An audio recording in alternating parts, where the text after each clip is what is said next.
Imaginez, d'un côté, Pi Network, une communauté crypto de plus de 50 millions de pionniers qui rêvent d'une monnaie mondiale. De l'autre, ISO 20222, la nouvelle norme qui redessine l'autoroute de la finance internationale. Deux mondes qui semblent faits pour s'ignorer et pourtant, certains pensent qu'ils pourraient se rencontrer. Est-ce le début d'une révolution ou juste une illusion collective ? Les partisans de Pi Network y voient une opportunité historique, une monnaie universelle minée depuis un simple smartphone, des transferts d'argent instantanés et sans frontières, un écosystème autonome avec ses propres applications et marchés. En clair, la promesse d'une économie numérique autosuffisante, capable de rivaliser avec les systèmes bancaires traditionnels. Mais voilà le dilemme. Comment un projet communautaire, né sur mobile, pourrait-il s'intégrer à la finance mondiale ultra réglementée ? ISO 20222, c'est le Google Traduction des paiements, un langage commun qui fluidifie les transactions entre banques, réduit les erreurs et renforce la lutte contre la fraude. Pi Network, c'est l'opposé. Gouvernance ouverte, minage accessible à tous, philosophie décentralisée. Deux visions radicalement différentes. Et pourtant, la communauté Pi voit dans la bascule de Swift vers ISO 20225 en novembre 2025 une fenêtre historique.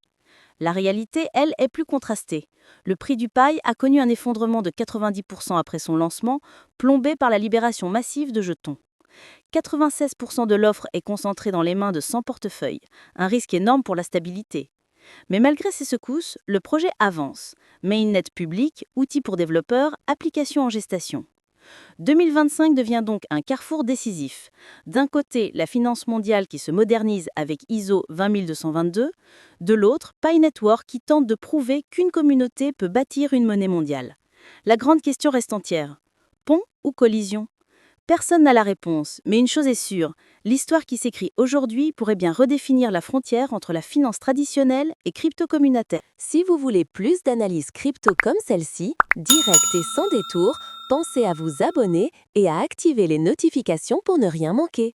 Aujourd'hui, on se penche sur une confrontation assez fascinante. D'un côté, le Pi Network, une des plus grosses communautés crypto au monde, et de l'autre, la norme ISO 2202, qui est en train de redessiner toute la finance mondiale.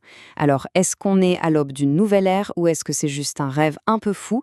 Allez, on plonge dans les faits pour y voir plus clair. Tout part de là, de cette affirmation, disons-le, très ambitieuse qui a vraiment mis le feu aux poudres chez des millions de participants du Pi Network. Cette phrase de Coinfomania, elle résume parfaitement l'espoir immense qui entoure le projet et elle pose bien les bases du débat, une véritable promesse de révolution. Pour bien comprendre cet engouement, il faut d'abord regarder la vision qui est portée par les partisans du projet Pi.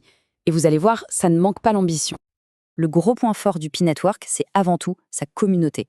On parle de plus de 50 millions d'utilisateurs actifs, les fameux pionniers. C'est une force de frappe qui est vraiment mondiale. Une base d'utilisateurs aussi massive, c'est un atout potentiel juste énorme. Et c'est quelque chose qu'on voit très rarement dans le monde des cryptos. Alors c'est quoi le but final ? D'après les sources, les objectifs sont plutôt clairs.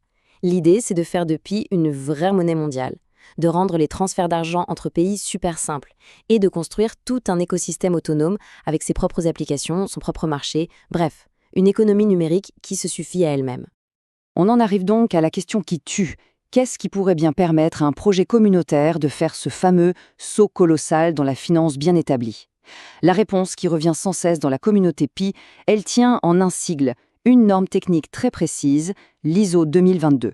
Du coup, c'est super important de comprendre ce que c'est vraiment cette norme. On met la spéculation de côté 2 minutes et on se concentre sur les faits, sur la technique. Pour faire très simple, l'ISO 2022, c'est un peu le Google Traduction du monde de la finance. C'est un standard, un langage commun qui permet à des banques de pays différents, avec des systèmes informatiques complètement différents, de se parler de manière fluide et surtout sans erreur. Ce schéma illustre ça parfaitement. Avant, le parcours d'un paiement international, c'était un vrai casse-tête, souvent semé d'embûches, avec des infos qui se perdaient en route. Cette nouvelle norme, elle standardise le message qui voyage avec l'argent, ce qui rend tout le processus beaucoup plus fiable et efficace. Concrètement, qu'est-ce que ça change ? Eh bien, d'après la Banque des règlements internationaux, la norme permet d'inclure beaucoup plus de détails dans chaque transaction.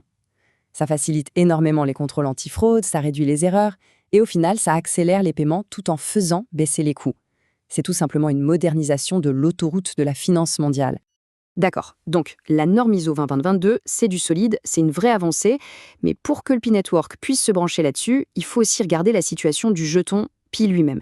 Et là, c'est un peu le retour sur Terre.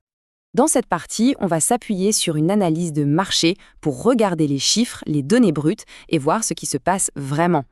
Le parcours du prix du Pi en 2025, d'après les analyses de BitGet, c'est un peu les montagnes russes. Après un pic à presque $3 juste après le lancement de son Open Mainnet, le prix a complètement dévissé. On parle d'une chute de plus de 90% pour se retrouver autour de 20 centimes. C'est un rappel assez brutal des réalités du marché. Alors, pourquoi cette chute ? Un des gros facteurs, c'est la pression à la vente. Des millions de jetons, qui étaient bloqués depuis longtemps, sont soudainement devenus disponibles sur le marché. Rien que pendant l'été 2025, on parle de plus de 300 millions de jetons qui ont été débloqués. Forcément, ça augmente massivement l'offre et ça tire les prix vers le bas. Et il y a un autre point qui inquiète pas mal d'analystes, c'est la concentration. Regardez bien, environ 96% des jetons qui circulent sont détenus par seulement les 100 plus gros portefeuilles. Le risque, il est évident. Si ne serait-ce que quelques-uns de ces gros poissons décident de vendre, l'impact sur le marché pourrait être absolument dévastateur. Mais attention, ces difficultés sur le marché ne changent rien à l'ambition fondamentale du projet. Le défi ultime, ça reste de réussir à construire un pont entre un écosystème décentralisé, communautaire, et le monde ultra réglementé de la finance traditionnelle. C'est vraiment là que tout se joue. Comment une initiative qui est née sur des téléphones portables peut-elle espérer s'intégrer à un système qui est régi par des règles ultra strictes et des standards internationaux ? Ce tableau, il montre parfaitement le gouffre qu'il y a entre les deux. D'un côté, on a l'écosystème paille, minage sur mobile, gouvernance par la communauté, c'est très open. De l'autre, l'ISO 20202, des identifiants stricts, des données hyper structurées, des règles très précises.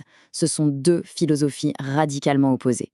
Le vrai enjeu, il est là. Ce n'est pas juste un défi technique, c'est une confrontation entre la vision d'un Internet décentralisé et la structure d'un système financier mondialisé. Pour essayer de construire ce fameux pont, le projet avance par étapes. D'abord, il y a un réseau de milliers de nœuds, des ordinateurs gérés par la communauté qui sécurisent la blockchain. Ensuite, un mainnet fermé, une sorte de version protégée du réseau principal qui permet de tout tester sans risque.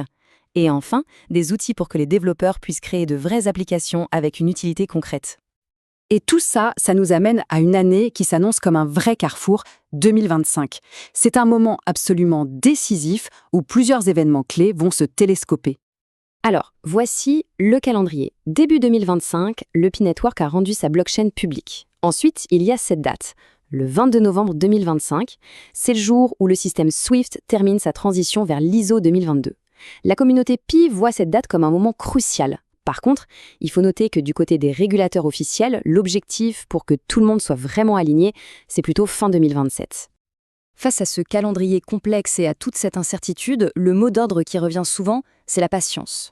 Cette citation d'un média spécialisé le résume bien. Pour ceux qui y croient, la clé sera de rester prudent et de voir sur le long terme. Au final, la grande question reste entière. Est-ce que le Pi Network va réussir l'exploit de construire ce pont, ou est-ce qu'on va assister à la collision de deux mondes qui, au fond, sont peut-être incompatibles ? La réponse, personne ne l'a. Mais une chose est sûre, 2025 sera un chapitre déterminant. Merci d'avoir suivi cette analyse.